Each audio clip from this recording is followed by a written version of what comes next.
There is a Christian doctrine so old that most people stopped thinking about it centuries ago, and Chesterton said it was the only one that didn't need a Bible to prove. That's not a rhetorical flourish. That's not the kind of thing a man says to fill a page. Chesterton was precise about almost everything, and he was precise about this. He made the claim in plain English in a book anyone can read, and then he showed his work. And what he showed has held up, not because the church defended it, but because the world keeps confirming it every single day, whether it wants to or not. By the end of this, you'll understand why the doctrine that sounds most like a fairy tale turns out to be the one that explains the most about the world you actually live in. And you won't need a single verse of scripture to get there. But I want to be honest with you about something before we start. If you came here as a skeptic, or as someone who has believed for a long time but quietly wondered whether the intellectual case for the faith was ever as strong as the faith itself, this video is for you. Not to push you somewhere, to show you an argument. What you do with it is your business. Start with something you already know, not a doctrine, not a verse, just an observation that any honest person can make about the species they belong to. The human being is the only creature on earth that systematically works against its own interests. Not occasionally, not under duress, systematically. The alcoholic who knows exactly what the bottle costs him and opens it anyway. The marriage that was working, quietly, until one person found a way to break it. The man who spent 30 years building something and then, with the finish line visible, found a way to sabotage it. The woman who knows the pattern, has named it in therapy, has read the books, has made the commitments, and does it again. You don't need theology for this. You need to have been paying attention. The secular vocabulary of the last 20 years has built an entire industry around this observation without quite admitting what the observation implies. Trauma, toxic patterns, self-sabotage, the shadow self. 100 different ways of saying something inside the human being is working against the human being. And it is not a bug we can patch with enough self-awareness or enough therapy or enough good intentions. The problem is structural. This is not a pessimistic claim, it's an empirical one.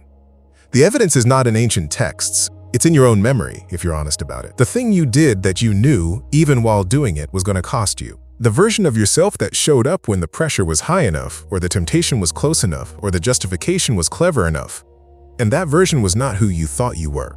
Dostoevsky built his entire literary career on this observation. His underground man is not a villain. He's not a sociopath. He's an ordinary man who proves, in excruciating detail, that the rational self-interest model of human behavior is simply false. His underground man does not act in his own interest.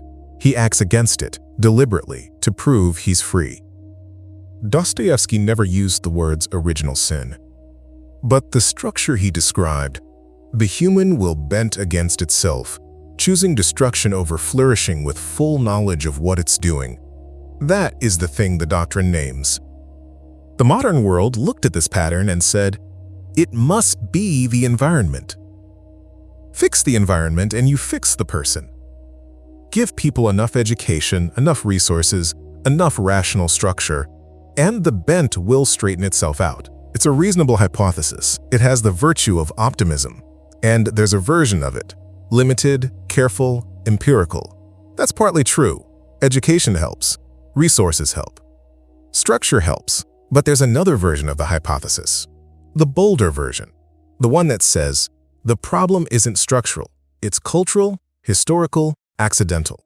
Fix the conditions and you fix the nature. And that version, when it was given institutional power and followed to its logical conclusions, produced something that no one in the room today should be comfortable remembering. The 20th century ran the experiment, not in a philosopher's notebook. In real institutions, in real law, in real bodies. The eugenics movement was not a fringe idea. That's the thing that makes it so difficult to look at directly. By the early decades of the 20th century, eugenics was mainstream science at the most prestigious universities in the United States: Harvard, Princeton, Stanford. It was taught in biology departments. It was funded by the Carnegie Institution and the Rockefeller Foundation. It was the consensus of educated, progressive, forward-looking people who genuinely believed they were making the world better. The premise was simple, and if you accepted the optimistic hypothesis about human nature, almost irresistible.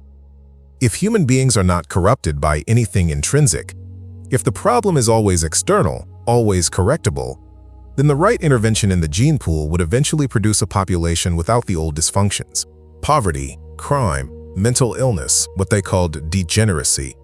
All of it could be designed out of the species with enough scientific application. More than 30 American states passed laws permitting the forced sterilization of people deemed unfit. In 1927, the Supreme Court of the United States upheld those laws in Buck versus Bell. Oliver Wendell Holmes, writing for the majority, said, "3 generations of imbeciles are enough." The Nazi government, when it began its own eugenics program in 1933, explicitly cited the American laws as a model. This is not a rhetorical comparison. It's a documented historical fact. This century that began with the most optimistic hypothesis about human nature on record ended with the most industrialized killing in human history. Now, none of this proves a doctrine. History is not theology. But here is what it does. It falsifies the alternative. It shows, at scale, what happens when the most sophisticated civilization in human history proceeds on the assumption that the problem of human evil is external, solvable, correctable, designable away. The assumption led, with iron logic, to Auschwitz. Not because the people who made the assumption were monsters, because the assumption was wrong about what kind of thing a human being is. Chesterton saw this coming. That matters, not because he was a prophet in any supernatural sense, because he was watching the logic and following it to where it led, while everyone else was admiring the intentions. He published Eugenics and Other Evils in 1922. Before the worst of it was visible, before the camps, before the legal machinery reached its terminal conclusions, he condemned the movement not on the grounds of revelation, but on the grounds of what the movement's premise implied about the nature of the person. He had been making that argument for longer than that. If you found the argument useful, if you've been thinking, somewhere in the last few minutes, about a conversation you need to have with someone who doesn't share your assumptions, there's something I put together that might help. It's called The Best Arguments. It's a 2-sided printable cheat sheet, 8 arguments drawn from Chesterton, Lewis, and Aquinas in plain language, with the most common objection to each one and a 1-sentence response. Not a course, not a library. The arguments you're most likely to need, the objections you're most likely to hear, small enough to fold and keep in your wallet. It's in the link in the description. In 1908, Chesterton published a book called Orthodoxy. It's not a conventional apologetics text. It's closer to an intellectual autobiography, the story of how a man followed the argument about the nature of the world and arrived, step by step, at the Christian faith without starting there. And in the 6th chapter of that book, he wrote a sentence that has not been adequately answered in the century plus since he wrote it.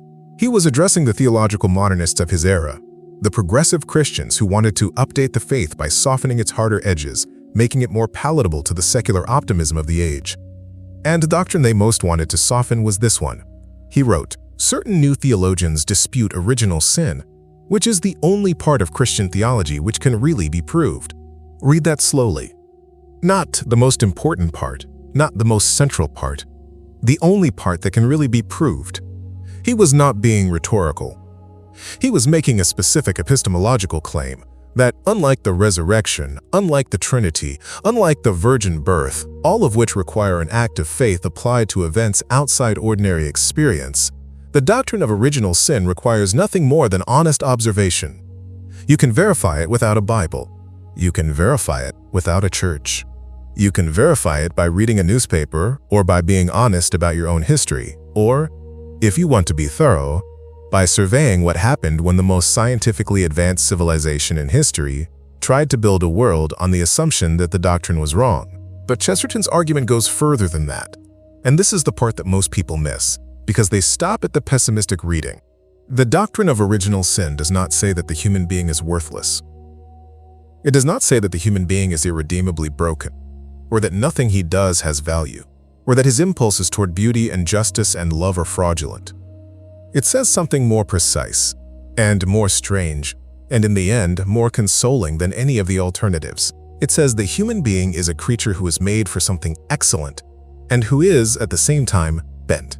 Not shattered, not ruined beyond recovery, bent. That distinction matters enormously, because it's the distinction that neither secular optimism nor secular pessimism can hold. The optimist says, the human being is fundamentally good. The problems are external, fix the conditions, and fix the person. The 20th century ran that experiment. We saw the results. The pessimist says, the human being is fundamentally corrupted. Expect nothing. The darkness is who we are. This view has the virtue of explaining the data, but it explains too much.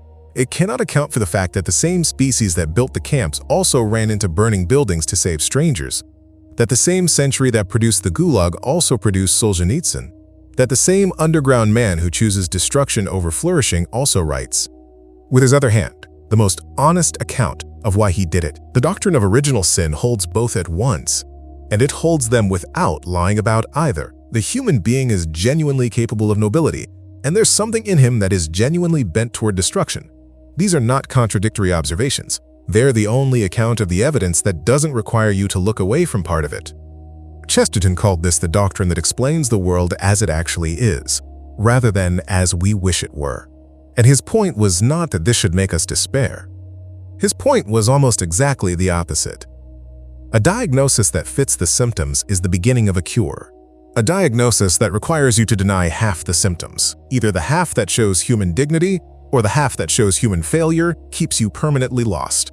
The doctrine that felt most like a relic, most like the kind of thing that educated people had outgrown, turned out to be the doctrine that modern history kept reproving, at enormous cost, every time the world decided it had outgrown it. Here's what I'm not saying. I'm not saying this settles everything. I'm not saying that accepting the diagnosis gets you all the way to the creed.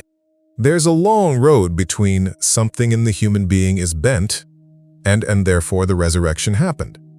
The argument we ran today covers the first leg of that road, not all of it.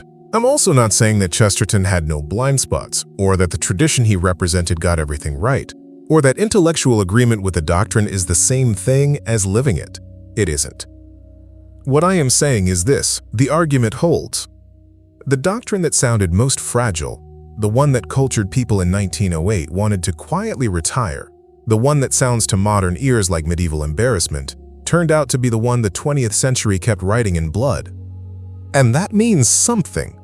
Not everything. Something. If you came here as a skeptic, or as someone who believed but couldn't say why, you now have a reason, not a proof of God, not a proof of the resurrection, a proof that the tradition's account of the human being fits the evidence better than any alternative account on offer. What you do with that is your own.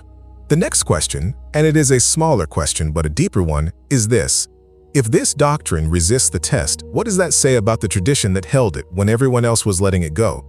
What does it mean that the people who looked most naive turned out to be the ones paying closest attention? I'm not going to answer that here. Some questions do better work as questions.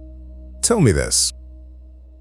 What's the argument you've never been able to answer, or the one you've always believed but never been able to make? The one that keeps you at the edge, one way or the other. Leave it in the comments. I read them.